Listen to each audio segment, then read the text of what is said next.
A positive step in the right direction. That's absolutely right, Becky. So those talks wrapped just before midnight in London, with officials from both sides saying they had agreed to a framework for moving forward. Each delegation is now briefing their respective presidents on the details, and pending approvals, then we will start to see implementation. And I should add here, guys, that just in the last few moments, President Trump actually posted on Truth Social about this deal. He is saying that the deal with China is done, subject to those final approvals. Full magnets, he says, and any necessary rare earths will be supplied up front by China. Likewise, we will provide to China what was agreed to, including Chinese students using our colleges and universities, which he says has always been good with him. He goes on to say, we are getting a total of 55% tariffs. China is getting 10%. The relationship is excellent. So clearly, President Trump has been briefed now on these talks, and he's confirming what we had been talking about for the past 2 days, that the focus really stayed on China's rare earths,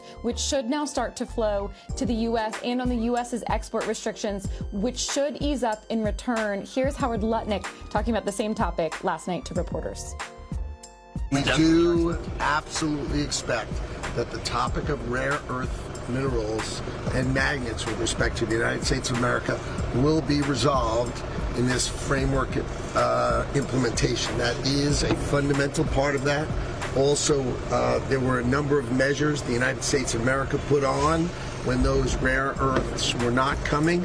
You should expect those to come off sort of, as President Trump said, in a balanced way. When they approve the licenses, then you should expect that our export implementation will come down as well. So I'd put it this way, guys, taking everything we just heard, both from the president and from the Commerce Secretary, this is definitely a step in the right direction, but it is a somewhat small one. It roughly puts things back to where they were after Geneva, when the U.S. thought that the rare earths issue was settled. But given that there was no timeline then for China to abide by, the U.S. then felt China was slow-walking the deal. Now we are back on track, clearly. Trump saying the relationship is excellent, but we have to wait to see whether there might be a timeline attached this time, and then whether and how quickly the two sides follow through.